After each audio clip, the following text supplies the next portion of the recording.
Hello everyone, with Jamaica here. Welcome to this updated video on the weather across Jamaica and the Caribbean. It is Monday evening, June 19, 2023. Now before we jump into it, please ensure that you guys like the video, share it, subscribe and tap the notification bell so that you'll be notified every time I post a brand new video. Feel free to leave a comment down in the comment section letting me know what the weather has been like in your area recently. Also feel free to ask any weather related question that you might have about the future of the weather in your specific area. I respond to all comments and I really live for this stuff.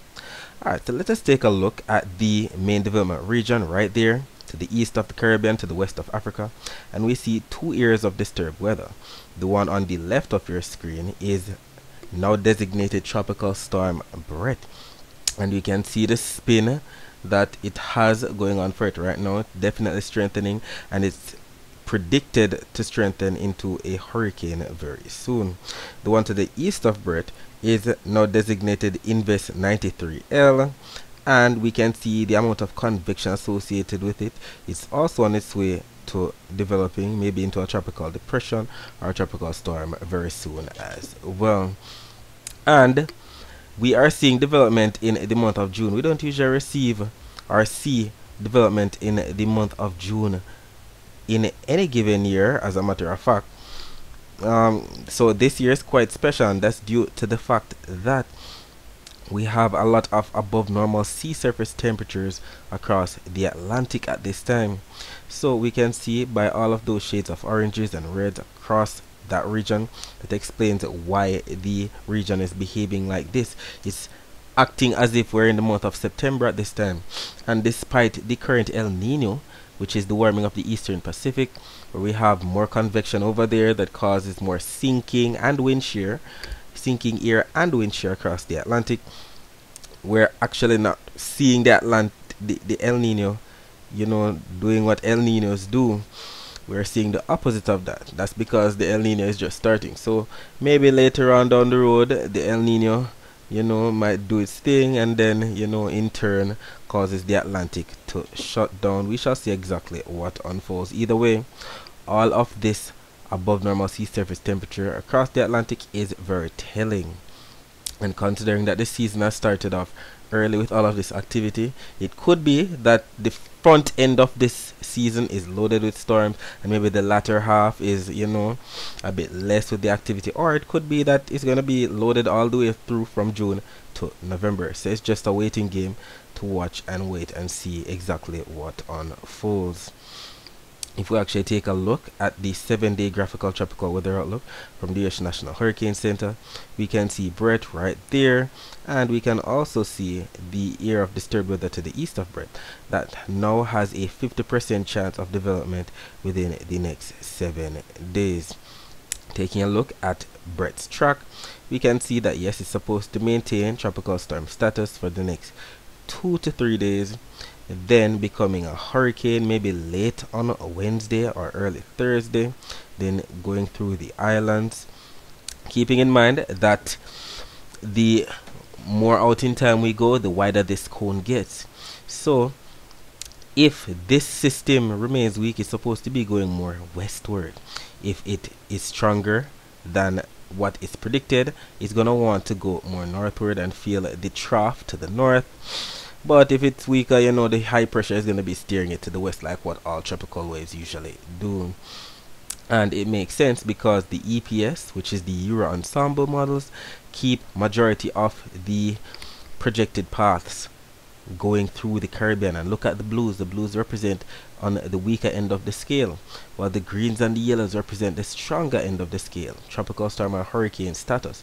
And we see all of those want to go to the north, while the tropical depression want to go into the Caribbean and maybe pass to the south of Jamaica.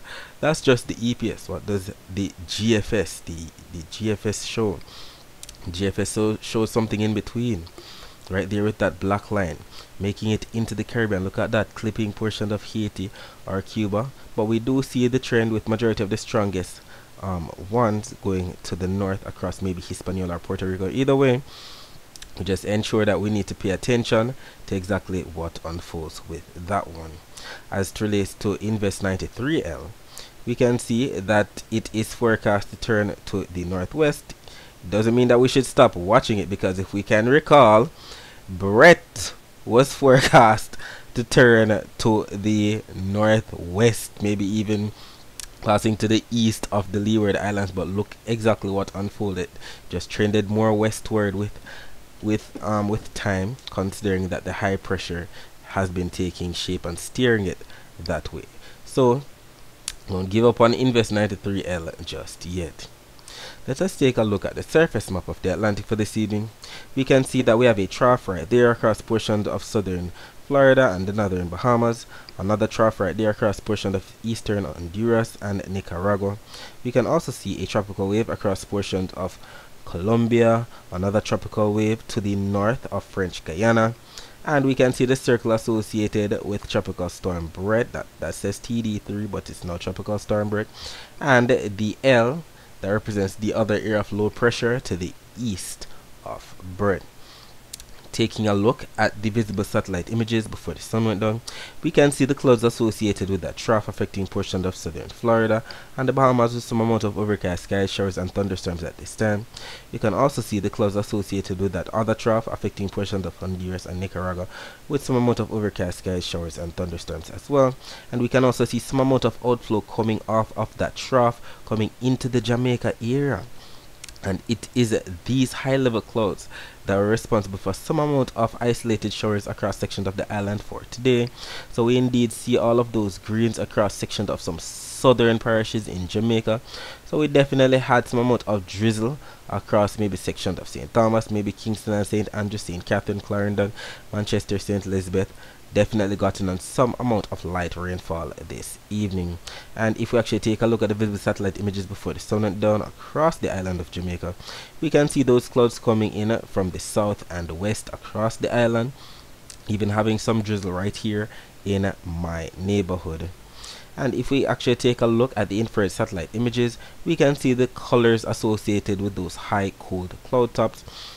So we're definitely getting some unusual weather across Jamaica at this time. We usually get a low level flow of winds that causes the cumulus clouds to become cumulonimbus clouds. Then we have the rain moving from east to west. But the weather has been quite strange these past couple of weeks, with more of a trophy kind of weather across the Caribbean, including Jamaica, bringing more of the clouds coming in from the west or the south. We're still experiencing more of that, even although majority of this week has been dry, and it's usually the dry conditions which explains why we are hardly posting here on our YouTube page.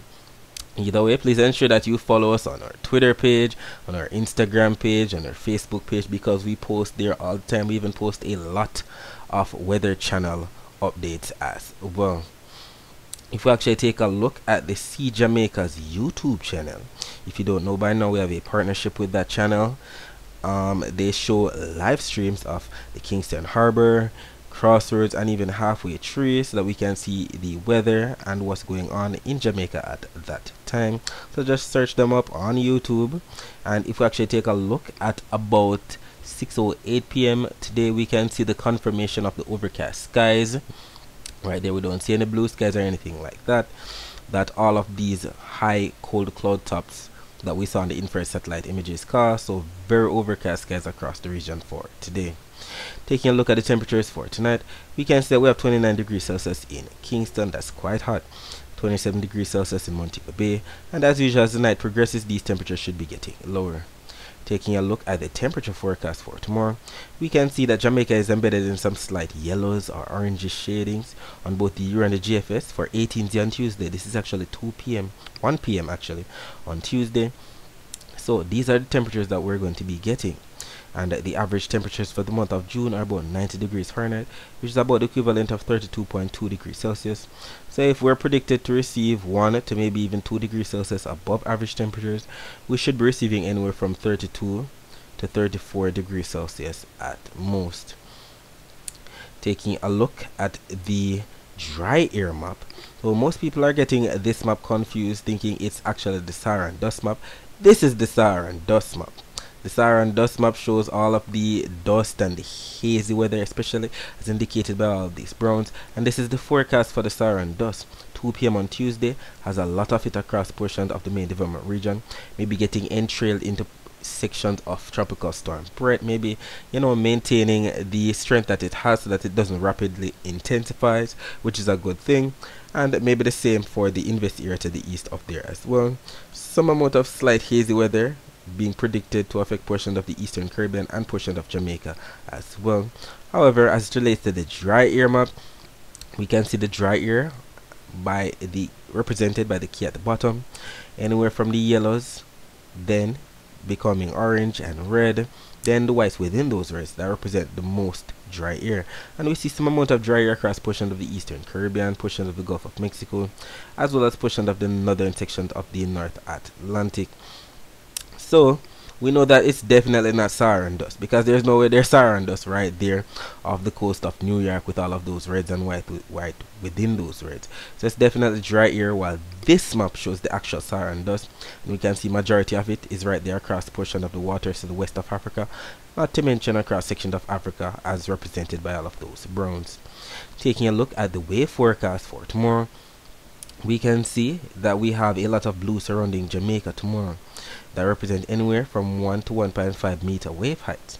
But we do see some amount of purple shades that represent 2 meter wave heights to the far south and the east of the island, and that's indicative of some strong winds. We know that the strong winds are represented by the yellow shades that represent up to 25 knot winds, and we see some of that right there to the far south and east of Jamaica on both the Euro and the GFS model. We might get some high gusts up to 20 or 25 knots across the south coast of Jamaica as well. Either way, for the most part, we're seeing up to 20 knot winds at most across the island for tomorrow, and it is coming in from the east. But where does all of that air pile up?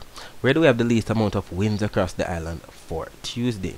We see all of that air piling up across sections of inland areas of some central and western parishes. So if there's a chance of some more cumulus clouds pushing in from the east, more than likely in the afternoon hours they will be developing into some amount of cumulonimbus clouds across sections of some inland areas of some central and especially western parishes in Jamaica.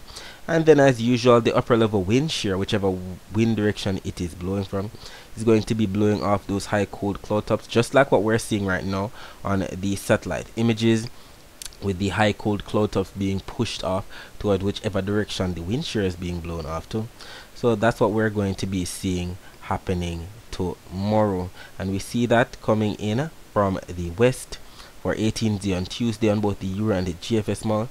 Euro is showing more of a west northwest kind of flow across the island, GFS showing more of a westerly flow across the island. Either way, when those cumulonimbus clouds reach up into the upper levels of the atmosphere, they will be blown off towards the east, bringing more overcast skies and thunder showers to sections of some western parishes, and more overcast skies across sections of some central parishes in Jamaica. Let us take a look at the precipitation forecast for tomorrow. So we see some amount of disagreement. This is the reason why we hardly post these days. There isn't much going on for the past couple week or two across Jamaica. Mostly dry weather, especially across the east and the central section of the island. Majority of the blues that represent rainfall is across sections of western Jamaica. So sections of, let's say, St. James, Hanover, Westmoreland, St. Elizabeth. That's where majority of the rainfall for the past week has been. We see some blues on the Euro model, and we know that when we have disagreement on both models, the chance of it actually happening are slim. So we have to look where we see the consensus, and both the maps are showing some amount of blues that represent rainfall across section of western Jamaica. So those are the areas that could receive some amount of rainfall for tomorrow. So maybe sections of Westmoreland, St. Elizabeth, maybe even spilling into sections of St. James or Hanover. So we'll see exactly what unfolds with that. As relates to the accumulated precipitation forecast, we see much of the same. Not much in terms of the rainfall totals across Jamaica from now up until 10 p.m. on Tuesday. Either way, we do see the greens that represent the rainfall across sections of western Jamaica on both maps. We know that when we have consensus like this, the chances of it actually happening are much higher. And we're indeed grateful that we're getting some amount of rainfall, even although it's not much in the month of June. We usually receive up to 133 millimeters of rainfall during this month. We'll take all the rainfall that we can get to put a dent in the current hydrological drought that we're experiencing right now. Alright, so that's it for the forecast across Jamaica. Let's focus our attention on the northeastern Caribbean. So we do see some amount of scattered showers across the northeastern Caribbean, the Leeward Islands. Lots of rainfall across sections of western Puerto Rico, northwestern Puerto Rico today, as indicated by those reds and oranges within those greens that represent some heavy rainfall. Also see some passing scattered showers right there across portion of the Leeward Islands. Not much across majority of the islands. Maybe the waters around the islands, you know. And also see some rainfall right there coming into section of Dominican Republic, Eastern Dominican Republic, that is. So that's the rainfall that came off of Puerto Rico this afternoon. So they're definitely getting in on some of that. As relates to the Barbados radar, we can see some amount of rainfall passing to the north and south and west of Barbados. We indeed had some amount of passing isolated shores across Barbados today, especially western Barbados right there. We can see some of that rainfall going into section of St. Lucia, maybe St. Vincent and the Grenadine Islands right there as well.